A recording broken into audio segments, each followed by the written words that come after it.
Hello YouTube, I'm back. Are you curious why I changed my channel name to GlennDane Adapt and Conquer? I'm going to tell you. Hello, welcome to GlennDane Adapt and Conquer.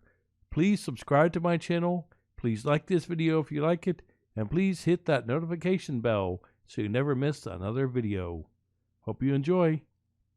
Okay, to answer this question, I have to go back to the beginning of my life. Because throughout my life, I've had many things happen, and many things I had to adapt and conquer too. I was born on July 24th, 1972, at Annapolis General Hospital. I was a 8-pound, very healthy baby boy. I was very happy and found joy in the simplest of things.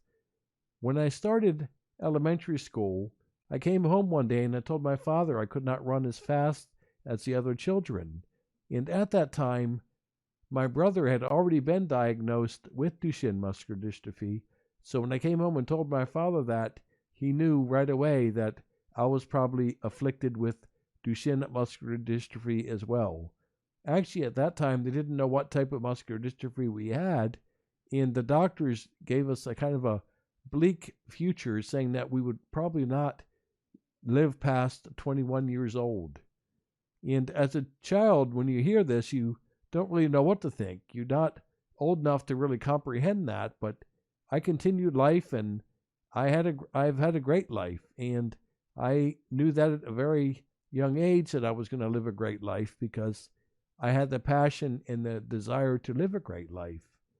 And throughout elementary school, there were kids that would tease me with the way I walked.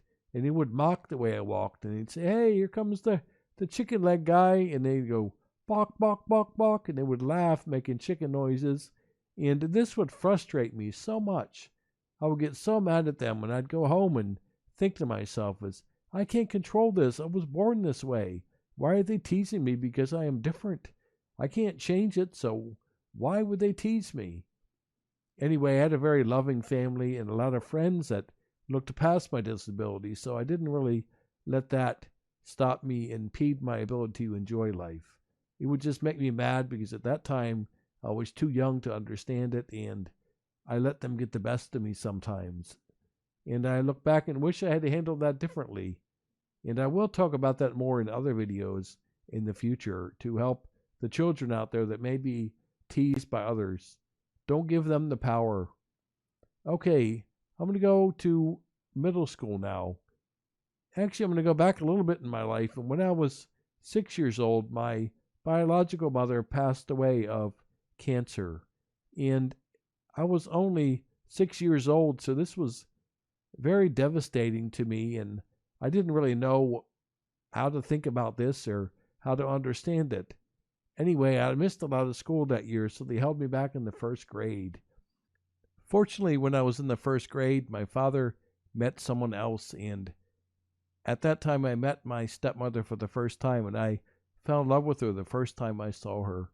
She's such an awesome lady, and she helped raise me with my father, and I'm very happy that I was able to have a mother and father growing up, because I think that's the balance every child should have, and I'm so glad that my father brought her into our life because she was a blessing that we needed very much. And I was in low-level classes all the way up through the 5th grade because they had put me in the low-level class because they made me repeat the first grade because I missed so much time at that. And I guess probably the emotional drama probably affected me at that age as well. So at the 5th grade, I think it was about 3rd grade level, and in the 6th grade, I decided to go to a private school. And when I went to a private school, the smaller class size really helped me, and it started to resonate, and I pretty much came up to speed with other people in the class because they could spend more time with me. So I got back to pretty much the normal playing field for that grade. So I really enjoyed that, and I'm glad I went to this private school. And when I was at this private school, I did help coach the volleyball team and the soccer team. When I was younger in elementary school, I could still walk and I had some ability, So really with the neighborhood friends, we would play a lot of different sports. You'd play baseball, football. But as I got weaker over time, I decided to volunteer with the coaching because that kind of put me in the sport, but just in a different way, where I could adapt and conquer. And actually, I couldn't play the sport, but at least I could help coach so I could be part of the team and be part of that excitement. And I'm really glad that I had the chance to do that. In the 7th grade, I tried to go back to public middle school. And when I went to public middle school, it was awful for me. The kids were very mean at that age, and the bullying started up a lot worse even there in middle school.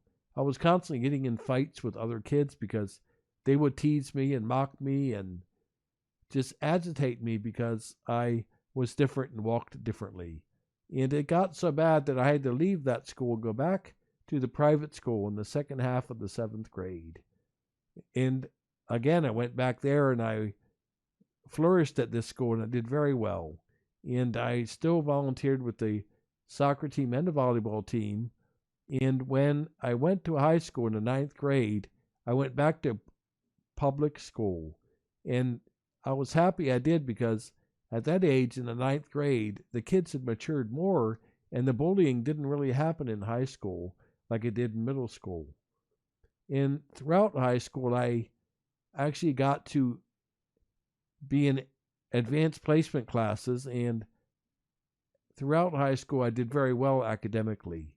And I finally broke into my shell and I started to be more outgoing and talk to more people and actually have a lot of fun in high school, because high school is a time when you're growing and you're learning and you're going to figure out how to be an adult and what you're going to do in life. So it's very important. And throughout high school, I did very well.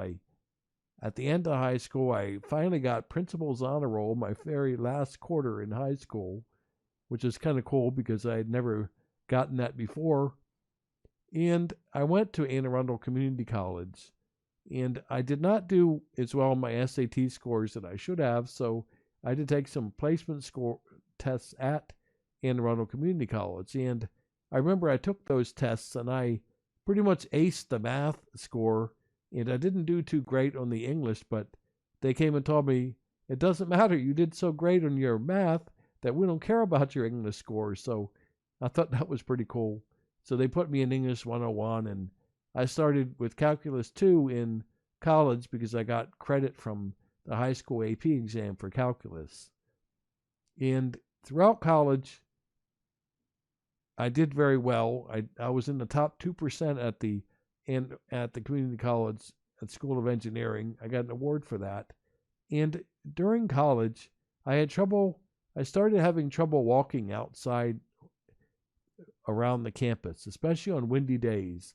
A gust of wind would come and I would almost fall every time. And I started to use a scooter at that time. So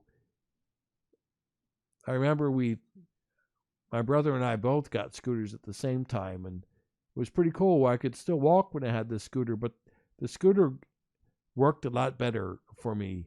I was able to use the scooter to go from class to class, and I was able to stand up from the scooter and actually stretch and walk into the bathroom by myself and things of that sort. So at that time, I was still kind of walking and kind of using the scooter part-time too, so it actually worked very well together.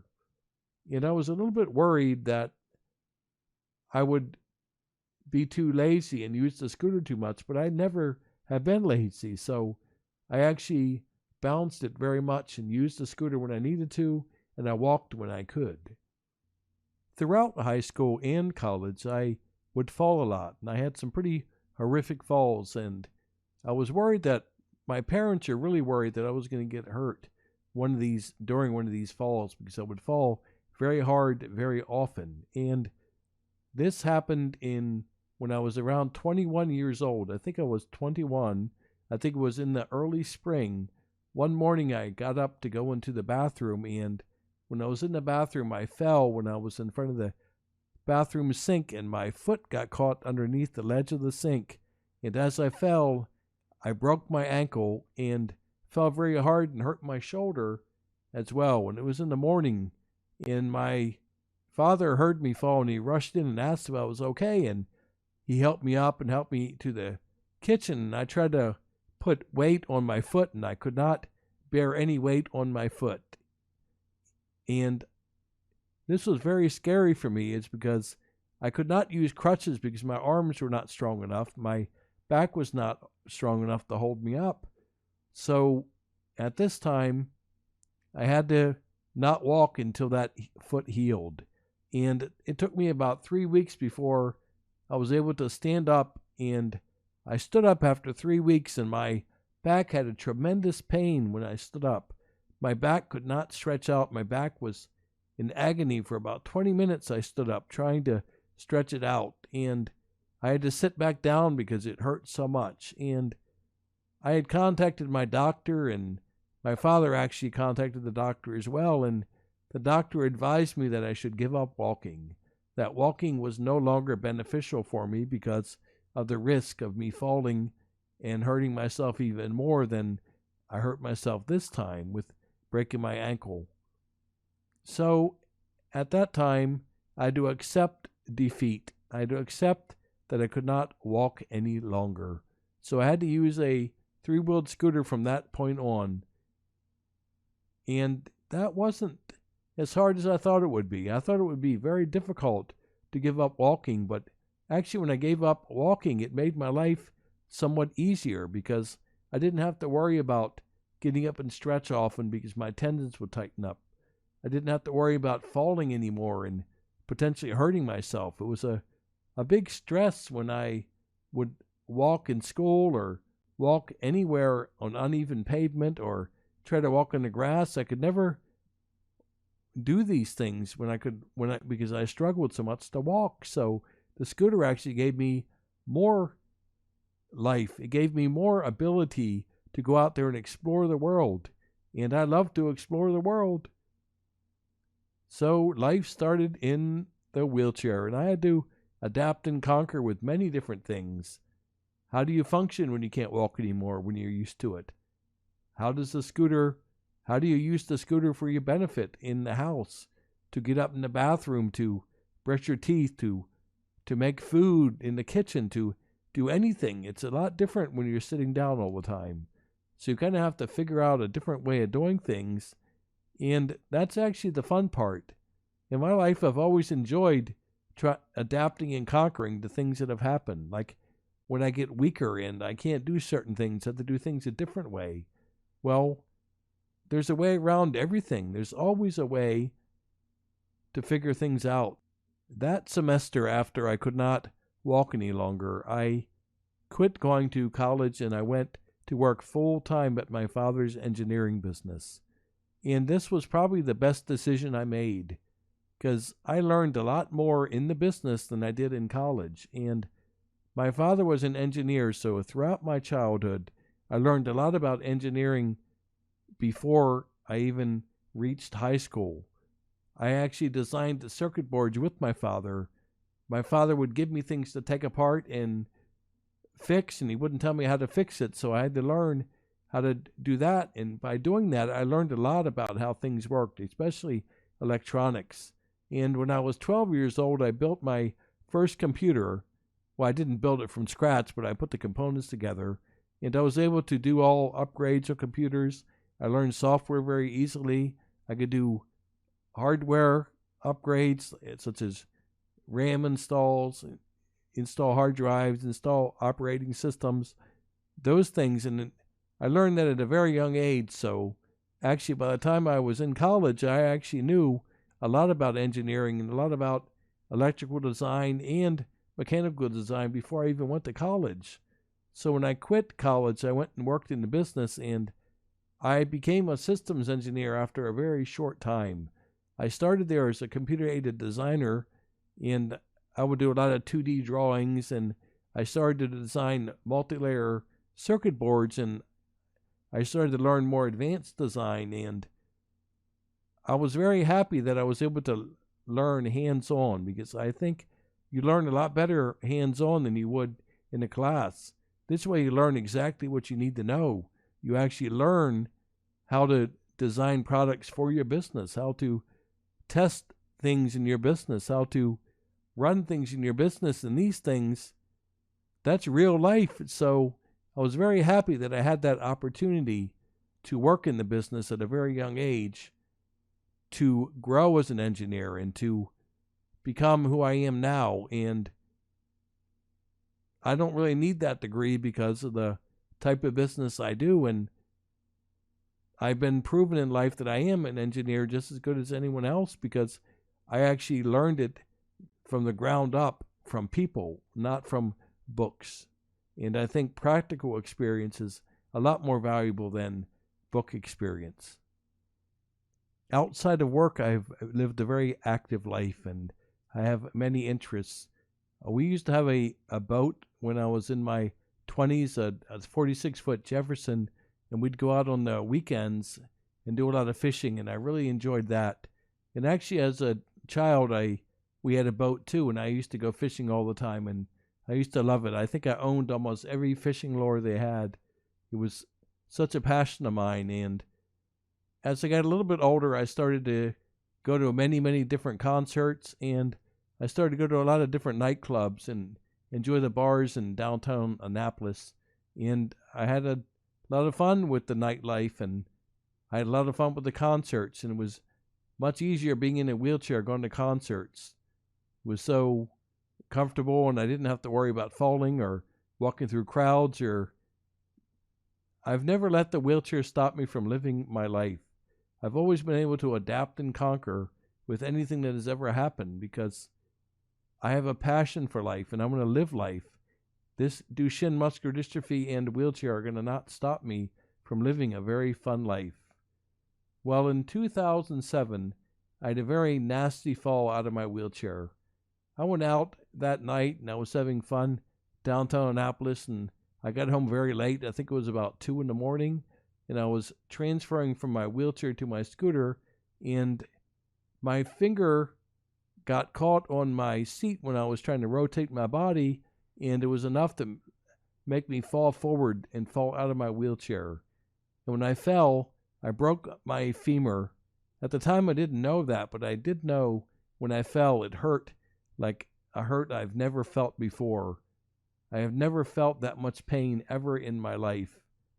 And I went to bed that night with 4 broken bones. While I was admitted to the hospital, I had to have a 3.5-hour surgery to have a rod inserted in my femur. They said I lost 2 pints of blood, and they told me that I had a 25% chance of dying from that injury. I'm very fortunate that I made it through that, and I swear there was an angel that night that saved me, because that was a very dangerous thing that happened. And after this, I never was able to do another transfer from my wheelchair to my scooter, or from my bed to the scooter, or from the scooter to the toilet. I had to start using a lift at this time, and this was a very hard change for me, because I used to enjoy struggling, not the struggle, but it was just enjoying being able to do this and having the freedom of being able to do those things on my own. Now I am dependent on a lift and for people to help me. And I've been a very independent person all my life. But I've actually been able to adapt to this, and the lift is not a bad thing at all. It actually saves me a lot of time in getting ready, and my life isn't as difficult as it used to be.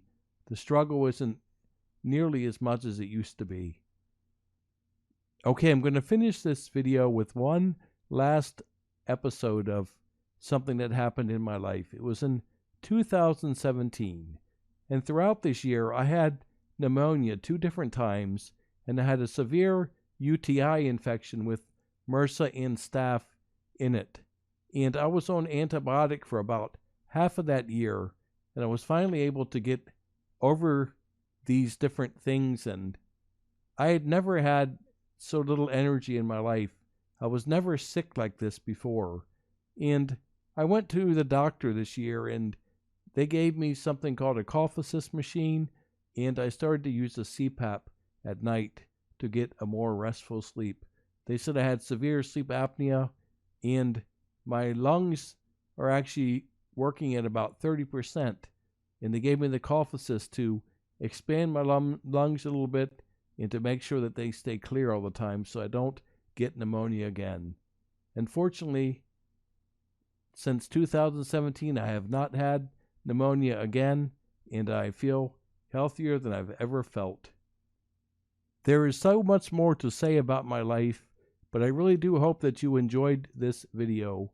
I will fill in the gaps over time. I will do many more videos about my life, and I hope this video inspires you and motivates you to get out there and live life and to adapt and conquer with things that happen in your life.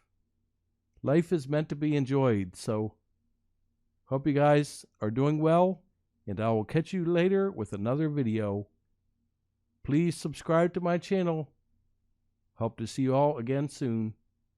Have a good one.